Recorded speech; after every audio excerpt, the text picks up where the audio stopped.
કેમ છો બાળ મિત્રો? આજે આપણે ધોરણ 8 ઘરે શીખીએ હિન્દી વિષયની બધી જ પ્રવૃત્તિઓનું સોલ્યુશન જોઈશું। तो ચાલો જોઈએ। हिंदी सवाल बाल मन के जवाब डॉक्टर कलाम के। एक, डॉक्टर कलाम एक परिचय। यहाँ पर डॉक्टर कलाम का थोड़ा परिचय दिया हुआ है जो हम पढ़ते हैं। डॉक्टर एपीजे अब्दुल कलाम, इन्हें मिसाइल मैन और जनता के राष्ट्रपति के नाम से जाना जाता है। डॉक्टर कलाम भारतीय गणतंत्र के 11वें निर्वाचित राष्ट्रपति रहे थे।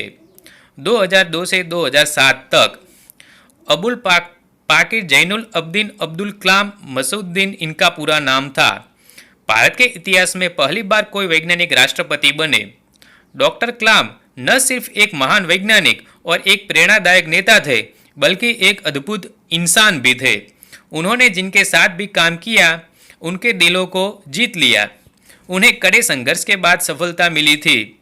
तमिलनाडु के रामेश्वरम शहर के एक साधारण परिवार से ताल्लुक रखने वाले एक लड़के ने मिसाइल मैन तथा विश्व के सबसे बड़े लोकतंत्र के राष्ट्रपति बनने तक का सफर तय किया। मुहावरे के अर्थ लिखे। यहाँ पर आपको कुछ मुहावरे दिए गए हैं तो उनके अर्थ लिखने हैं। तो आप इस तरह उसके अर्थ लिख सकते हैं। सफर तय करना, तो उसका अर्थ होता है मंजिल प्राप्त करना। दिलों को जीतना, उसका अर्थ होता है विश्वास जीतना। सफलता मिलना, अर्थ कामयाब होना। कड़ा संघर्ष करना, अर्थ बहुत परिश्रम करना। 2, अपनी हिंदी की पाठ्य पुस्तक में 31 नंबर के पन्ने पे आपको डॉक्टर कलाम व आप जैसे ही बच्चों के बीच हुई बेहद रोचक बातचीत एक साक्षात्कार इंटरव्यू के रूप में पढ़ने के लिए मिलेगी। यह मजेदार बातचीत पढ़कर नीचे दिए गए प्रश्नों के उत्तर खाली दी गई जगह में लिखें। तो आपको आपकी पुस्तक में 31 नंबर के पेज पर एक इंटरव्यू दिया गया है, उसे आपको पढ़ना है और उसमें पढ़कर आपको इस यहाँ पर जो प्रश्न दिए गए हैं उनके उत्तर लिखने हैं। तो प्रश्न 1, चिराग जैन ने डॉक्टर कलाम से क्या पूछा?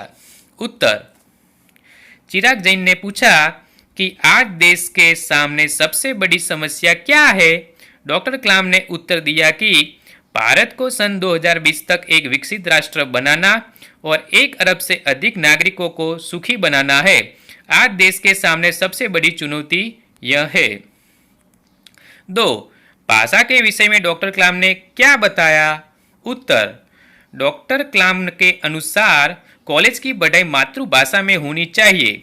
इसका कारण यह है कि विद्यार्थी अपनी मातृभाषा में सोचता है, इसलिए मातृभाषा में ही आसानी से विचार प्रकट कर सकता है।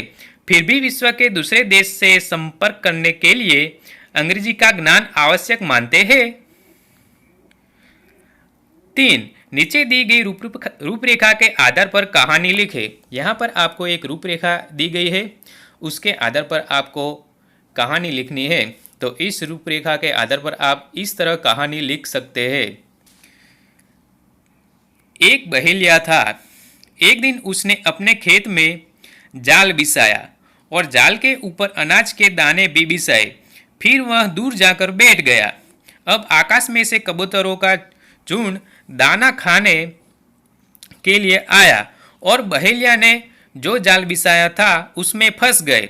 अब सभी कबूतर पछतावा करने लगे और उसमें जो बूढ़ा कबूतर था उसने एक तरकीब बताई और सभी कबूतरों को एक साथ उड़ने का इशारा किया और सभी कबूतर एक साथ जाल लेकर उड़ गए। फिर वह दूर जाकर एक चूहे के पास गए। चूहे ने जाल काट ली और सभी कबूतर बच गए और बहेलिया बहुत पछताया। कबूतर ने एकता जताई जिसके कारण वह बच गए। यहाँ पर एकता का महत्व समझाती हुई कहानी है। आप अपने तरीके से भी लिख सकते हैं। 4, आप सर्वनाम के विषय में सीख चुके हो।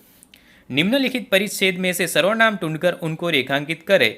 तो इस परिच्छेद में से आपको सर्वनाम ढूंढना है और उसे रेखांकित करना है। मीना ने मुझे अपने घर बुलाया है। कल हम दोनों साथ में पढ़ाई करेंगे तथा हम वहीं से सीधे विद्यालय जाएंगे।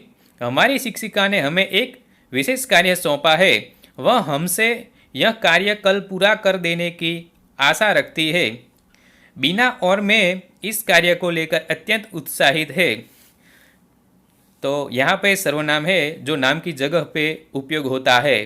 तो यहाँ पर मैंने कुछ सर्वनाम लिखे हैं, मुझे, हम, हमारी, हमें, मैं। तो आप भी ढूंढकर इस तरह सर्वनाम लिख सकते हैं। 5. नीचे दिए गए चित्र को गौर से देखें, समझे तथा दी गई जगह में उसके विषय में 7 से 10 वाक्य हिंदी में लिखे। आपको यहाँ पर एक बंदर और बिल्ली का चित्र दिया गया है। उसके आधार पर आपको अपने तरीके से कहानी लिखनी है। तो आप इस तरह लिख सकते हैं। एक दिन 2 बिल्ली को एक रोटी मिलती है। दोनों के हाथ में रोटी थी। वह दोनों बिल्ली रोटी के लिए आपस में झगड़ती थी। उस समय एक बंदर घर की छत से कूदकर उनके पास आया और दोनों बिल्लियों को झगड़ने का कारण पूछा।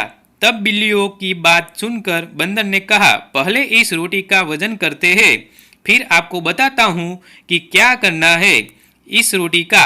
अब वह बंदर जब दोनों पल्लों में रोटी तोलता है तब थोड़ी रोटी का टुकड़ा खा जाता है। अंत में रोटी का एक छोटा टुकड़ा बचता है।